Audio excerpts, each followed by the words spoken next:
উদয়পুরের কুখ্যাত বাইক চোর রাজীব দাসকে অবশেষে গ্রেপ্তার করতে সক্ষম হয়েছে রাধাকিশোরপুর থানা।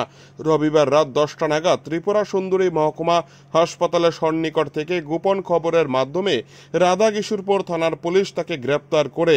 পুলিশ সাংবাদিকদের জানায়, বাইক চোর রাজীব দাস রবিবার সকাল 11টা নাগাদ আগরতলা থেকে রূপক সাহা নামে এক ব্যক্তির বাইক চুরি করে নিয়ে আসে উদয়পুরে, যার বাইক নাম্বার TR01L8536।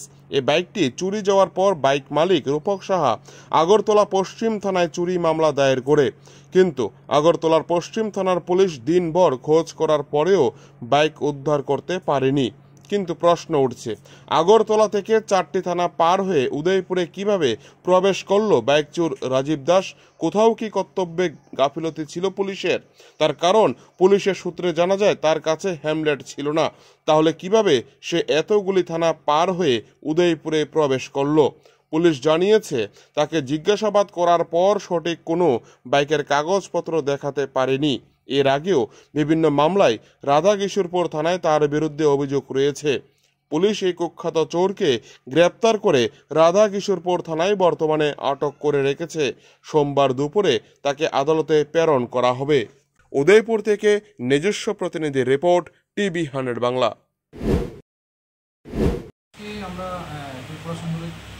আমরা মোবাইল পার্টি যখন এখানে মুভমেন্ট ছিল তখন একজন আমরা এলাকার কুখ্যাত চোর রাজীব দাস নামে একজন ব্যক্তি একটা বাইক নিয়ে যাইতে আসলো। তখন আমরা বাইক গাড়ি মোবাইল যে আসলো তারা দেখে দুদিন ধরে আমরা ওনাকে খুঁজতে আসলাম।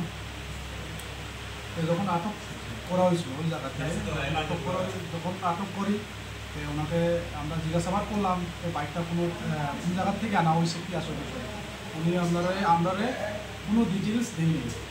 এরপরে আমরা মেশিন দ্বারা আমরা চেক করি, আমরা জানতে পাই এই বাইক নাকি একজন রূপক সাহার নামে আগরতলা বাড়ি নামে এই বাইকটা রেজিস্টার ছিল।